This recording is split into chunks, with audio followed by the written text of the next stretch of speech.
കർത്താവായ യേശുമിശിഹായുടെ വലതുകരം നമ്മോടുകൂടി ആവസിക്കേണ്ടതിൻ്റെ മറ്റൊരു ആവശ്യകത യോഹന്നാൻ്റെ സുവിശേഷം 8:6 കാണാം.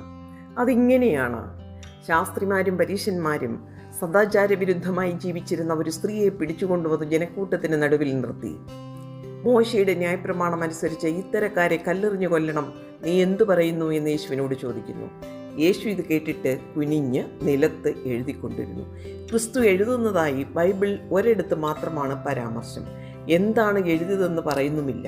ബൈബിൾ ഒന്നും പറയുന്നില്ലെങ്കിലും അദ്ദേഹം വിദ്യാസമ്പന്നനായിരുന്നുവെന്ന് ചരിത്ര ഗ്രന്ഥങ്ങൾ സൂചിപ്പിക്കുന്നുണ്ട്.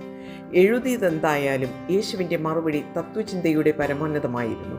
നിങ്ങളിൽ പാപമില്ലാത്തവർ അവളെ കല്ലെറിയട്ടെ. അപ്രതീക്ഷിത മറുപടിയിൽ ജനക്കൂട്ടം പിരിഞ്ഞു പോവുകയും സ്ത്രീ പശ്ചാത്താപ വിവശയായി കർത്താവിൻ്റെ കാൽക്കൽ വീഴുകയും ചെയ്തു. സ്വന്തം മനസാക്ഷിയുടെ ആക്ഷേപം നിമിത്തം കല്ലെറിയാൻ വന്നവർ മടങ്ങിപ്പോയി. കുറവുകളെ എഴുതി കാണിക്കുന്ന കരം, ആ കരം നമ്മോടുകൂടെ ഇരിക്കട്ടെ.